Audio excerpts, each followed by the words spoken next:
बताइए? हैं? तो टिक सकते हैं इनके सामने? आवाज भी बुलंद है, उम्र भी बुलंद है और झंडा भी बुलंद है।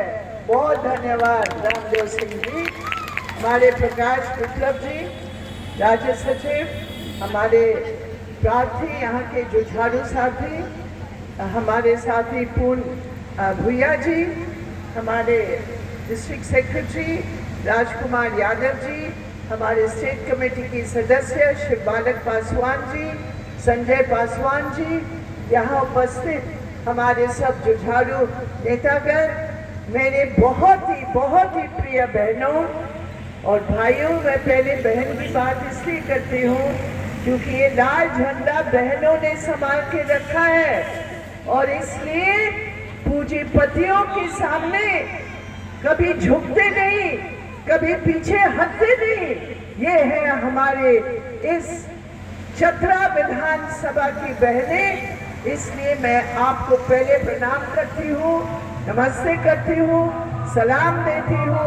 और मेरे प्रिय भाइयों, आज हम लोग यहाँ झारखंड के 5 साल की सरकार का लेखा जोखा करके और देश की सरकार की, ये क्या चल रहा है यहाँ हमारे बीच प्रचार कर रहे हैं। उनको जाने दो, प्रचार कर सकते हैं, हम लोग तो यही प्रचार कर रहे हैं। तो मेरे प्रिय साथियों, भाइयों और बहनों, ये 5 साल का लेखा जोखा का वक्त है। पिछले 5 साल जिस सरकार को हमने वोट देकर चुना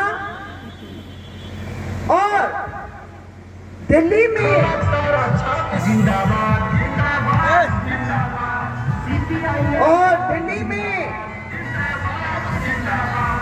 जो भारतीय जनता पार्टी की सरकार है, जो यहाँ अपने गठबंधन के लोगों को साथ लेकर झारखंड में डबल इंजन सरकार बनाने का प्रयास कर रहे हैं। और तीसरी बात, हमारे इस झारखंड में वो दल जो 9 सीटों पर खड़े होकर मजदूर किसानों की आवाज जो पिछले 5 साल उठाए हैं, और आज हम इस संघर्ष में भी ये कहने के लिए आए हैं कि ये लाल झंडा, उसका भी लेखा जोखा होना चाहिए कि ये लाल झंडा विधानसभा में जाना चाहिए कि नहीं। आपको तय करना है। आप जो वोटर हैं, आप जो लाल झंडे के सिपाही हैं, आपको तय करना है। और आपके द्वारा हर पंचायत में जहां आप लोग बसते हैं, हर गांव में जहां आप लोग बसते हैं, वहां इस संदेश को लेकर 13 तारीख में इस लेखा जोखा का नतीजा 13 तारीख में हमें तय करना है। अब आप देखिए, भारतीय जनता पार्टी की सरकार दिल्ली में और जेएमएम की सरकार झारखंड में, झंडे उनके अलग हैं, लेकिन क्या अजीब बात है कि कल जो बीजेपी का था वो जेएमएम में आकर मंत्री बन गया या राजद में आकर मंत्री बन गया, और जो कल जेएमएम में था वो भारतीय जनता पार्टी की गठबंधन में जाकर टिकट ले लिया। ये क्या मतलब है? जब बरसाती मेंढक जैसे ये लोग एक दल से दूसरे दल को कूद के जाते हैं, किस आधार पर? कारण क्या है? कारण ये है कि न सिद्धांत है, न असूल है, ना कोई घोषणा पत्र के वायदे हैं। उनके सामने केवल अपने स्वार्थ और अपनी कुर्सी बचाने की लड़ाई में ये लोग कोई भी दल में जा सकते हैं। जो अपने दल के प्रति वफादार नहीं है, आप बताइए साथी, जो अपने दल को छोड़कर दूसरे दल का टिकट लेने जाता है, मेरे प्रिय साथी, वो जनता का वफादार कभी बन नहीं सकता। ये बात आप लोग सब जानते हैं। इसी छतरा में आपने देखा, ये राजद का कौन है? ये राजद का जो आज खड़ा है, ये भारतीय जनता पार्टी में थे। क्यों? बीजेपी में थे या नहीं थे? बीजेपी में थे। और जो यहाँ के हैं वो तो चले गए। अभी मेरे प्रिय साथियों, इसलिए पहली बात ये है, असूल और सिद्धांत का अगर हम देखते हैं तो आज पूरे झारखंड में न जाने कितने ऐसे नेता हैं जो बगैर असूल बगैर सिद्धांत के सिर्फ वोट की अपनी स्वार्थ के लिए पैसा खर्च करके वोट ले रहे हैं। उनको हमें एक वोट भी देना नहीं है। ये भी एक सवाल आपके सामने है मेरे प्रिय साथियों। यहाँ भारतीय जनता पार्टी ने एलजेपी के कैंडिडेट को खड़ा किया, खुद ने उनको खड़ा कर लिया यहाँ चतरा में। मैं कहना चाहती हूँ, आज हमारे देश में ऐसी सीट है, ये दलित के नाम की ये सीट है।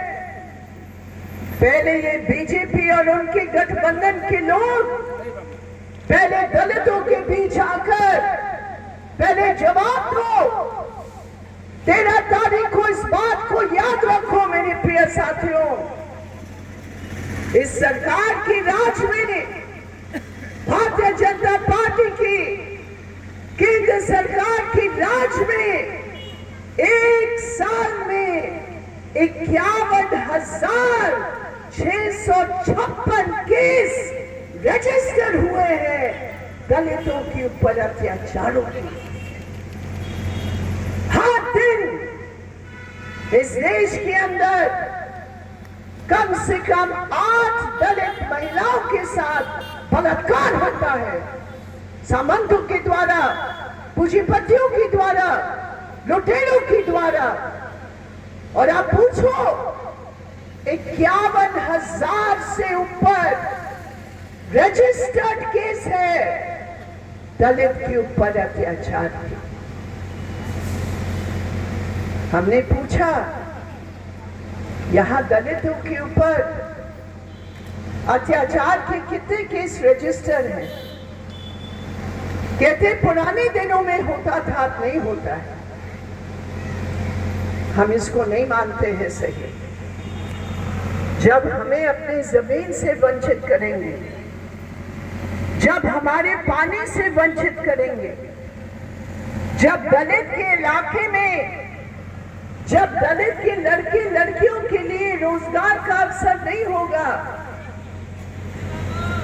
तो निश्चित रूप पर ये एक जबरदस्त अत्याचार है। क्योंकि ये लोग सोचते हैं कि दलित कमजोर है, इसलिए उनके इलाके में कोई विकास की बात न करो। अत्याचार है, और अत्याचारी को बचाने के लिए ये भारतीय जनता पार्टी, ये एलजेपी, ये लोजपा और जितने भी लोग हैं उनसे पूछो, ये उन्हीं के आंकड़े हैं। जो सबसे अधिक अत्याचार के केस है वो सब बीजेपी के राज्य में है। उत्तर प्रदेश का मुख्यमंत्री यहाँ आ रहे हैं, बिहार के वो नेता लाजपत के आ रहे हैं, लोजपा के आ रहे हैं। उनसे पूछो, भाई झारखंड में दलितों के वोट की बात कर रहे हो, तुम पहले ये बताओ तुम्हारे हर बीजेपी शासित प्रदेश में हमारे दलित भाई और बहनों के ऊपर यह अत्याचार कैसे हो रहा है? क्या कर रहे हो रोकने के लिए? और कितने लोग जो अत्याचारी है, कितने लोगों को जेल भेजा है, पूछो इनसे। मेरे प्रिय साथियों, ये रिपोर्ट के आंकड़े हैं, ये रिपोर्ट के आंकड़े हैं। 5 साल पहले 39% केसों में चार्जशीट होता था। अरे सजा की बात तो छोड़ो, आजकल तो चार्जशीट भी नहीं हो रहा है। चार्जशीट ही केवल 32% केसों में हो रहा है। यानी कि अगर आप जाकर केस लगाएं कि फॉरेस्ट गार्ड ने मेरे साथ बदतमीजी की या कोई सामंती आदमी ने मेरे साथ बदतमीजी की, मुझे गाली दी जाती की, अगर आप केस जाके रजिस्टर करोगे, इस बीजेपी की हिंदुस्तान की जो रिकॉर्ड है वो ये है कि केवल 100 में 70 केस का चार्जशीट ही नहीं होता है। ये हकीकत है। इनका नारा है, क्या है? बटोगे तो कटोगे। वो कहते हैं हिंदू समाज एक हो। शर्म नहीं आती? हिंदू समाज में तुम्हारी नजरों में ये जाति प्रथा आधारित, ये जाति आधारित उत्पीड़न, ये दलितों के साथ अत्याचार, तुम्हारा हिंदू समाज का अर्थ क्या है? सही बोले हमारे साथी, ये मनोवादी सोच के आधार पर हिंदू को भड़कला के, भ्रमित करके, जो गरीब है, जो दलित है, जो आदिवासी है, दबाया जा रहा है।